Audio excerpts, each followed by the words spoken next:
Hey, roofing salesmen, roofing contractors, I want to quickly go over why it's so important to build long lasting connections, like genuine connections with your clients, whether that be homeowners, whether that be general contractors, you name it, property managers. Here's why, okay? I just left a home in Newport Beach, and this is the third property that this homeowner sends me to. Okay, the first one was about 2 years ago, and I gave her a great price. Not only that, but she was there consistently throughout the project, so I continue to show up and let her know exactly what was going down every single day. Now, I don't always do this, but she was one of those that you have to be there. It was a duplex, and she had multiple renters. They were all complaining about the noise, and when you're in this game for a while, you know that you're going to have sensitive people, and when there's renters, there's always going to be something that comes up. Okay, so we took care of everything. We did the demo, we did facial replacement, we did woodwork. Okay, as the woodwork was going down, I was explaining to her the process of how we can't just let her go buy the wood and charge her minimum. Okay, this is where change orders get iffy with the homeowners or whoever you're working with, because they see it like, oh, it's just a small piece of wood getting changed out. Like, no. Okay, first of all, it's going to take labor to take all those nails out. It's going to take saw blades to cut all that wood to shape. Okay, not only that, you have to put the new wood on, but first you got to go get it, bring it. Okay, that costs time, that costs money, and sometimes the homeowners, they don't see it that way. They can go buy it for you, but once they bring it, who's going to throw it away? See, these are little things that they sometimes just slips their mind. But anyway, what we did here, we installed a shingle roof. Everything went smoothly. The inspections, the permits, super smooth to the end, and we got it done. Okay, about 6 7 months later, she called me for another roof. Now, I had no idea that she had multiple properties. She made it seem like she was struggling to pay for this one and for the first one. She made it seem like she was struggling and she really needed a break. And I did give her that break, not knowing that she has multiple properties. Okay, so I took care of her needs. I heard her. She was there consistently. We spoke. Even after the project was done, she said she wanted to give me a referral, and she did. Okay, but the second project she gave me, it was a flat roofing system in Seal Beach. So I went from Newport Beach to Seal Beach, and in Seal Beach was a flat roof around 25K that we did for that project. A little bit of woodwork, but I walked her through the whole process again because I knew from the first one she was going to do the same thing. Obviously, she wasn't able to see the roof because this was a two-story building and I did not let her go up this time. But I showed her pictures and she loved it. She said, Manny, I trust you. You did so good on the first one that I trust what you're doing. I trust you're going to give me a great price. I'm not even going to go get another quote this time. And it went so well. Change orders, she signed them off right away. Boom. I haven't heard from her since that project was completed almost a year ago. And she just called me a couple days ago. And you know what she said?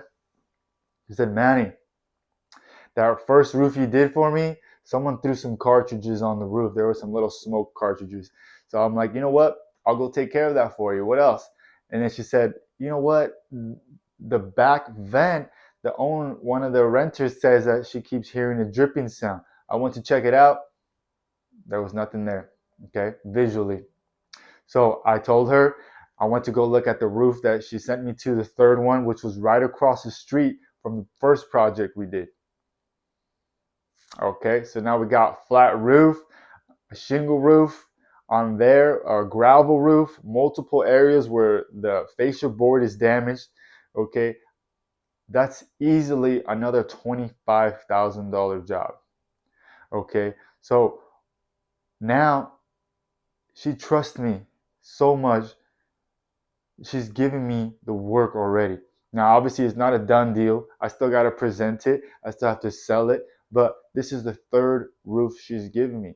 And this is why it's so important for you guys to nurture your clients. Listen to what they say. Okay. If you brush them off, if you don't answer the phone when they're calling with their concerns, all right. If you didn't pull the permit and you're trying to slide one in, right, and they start asking for it, these are problems that you're going to have, and we don't want none of that. Okay, this is where it comes down to execution in the sales and letting them know what the process is.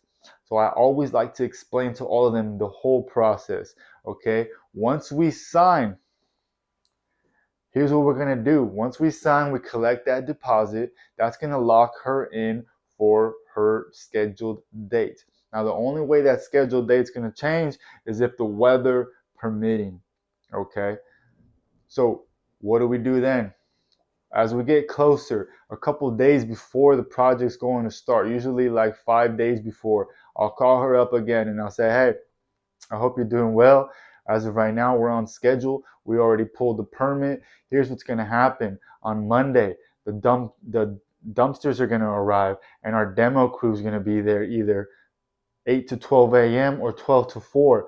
They're going to take it all off in one day. Now, the next day, we're going to go back and we're going to do woodwork. That woodwork will get completed most likely in one day, depending on the extent of how much is actually damaged. Okay. Once that's completed, I'm going to send you a text message or an invoice update for the damages. Then on the third day, we're going to get the inspector back out for the first inspection, which would be the plywood inspection. Let me just jump back. The material is going to get delivered on Tuesday as well in the afternoon once all the plywood work is changed out. So now we're ready for inspection. The inspector is going to be there anytime throughout the day. And once they sign off, we're going to start installing, which will most likely be on Thursday. Okay. On Thursday, we'll have a whole crew show up first thing in the morning. They're going to make sure that building is watertight by the end of the day. And by watertight, I mean they're going to install all the metal. They're going to install all the underlayment. And if the weather looks great right now, right? But if weather is an issue, we won't have to worry about that anymore because we put the underlayment on there. Now we're going to need about 2 to 3, maybe 4 days, depending on how long the crew takes and the situation with the project, and depending on what kind of underlayment we're doing. On the jobs that I did for her was shingle and torch. These jobs went quick. 5 to 7 days on both, and they were done. And she was so content with all the progress that we made. And she even thought that we were going to take longer, but we did it in a shorter amount of time. Okay? Always answer their phone calls. And if you can't, send them a text message, say you'll call them back later. Okay? If they come up with any concerns, address them right away. You don't want to be trying to address a concern they had about the plywood replacement when the job's already getting installed. All right? You want to let them know the day that the woodwork is getting replaced, how much wood they can expect. And if it's a little more, at least they have a ballpark of where it came in. If you get there and you say, hey, we're only replacing 3 sheets of plywood today, and that's all, come to find the next day, you tell them it's 10. Now you're coming with a couple $1,000s instead of a couple $100. These are issues you do not want with your clients. Not only will it cause them to not trust you, they're going to feel like they got played, okay? And you weren't transparent with them. So these are issues we don't want. So from the very beginning, explain the process to them. Salesmen, this is very important. This is your role.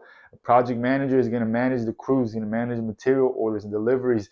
Salesmen, when it comes to changing the project cost or updating someone on what they need to get, that's all you. So that's all for now. Join me. If you want to see more tips, hit that subscribe button. This is Manny, MJ, Los Dueños Consulting. See you guys later.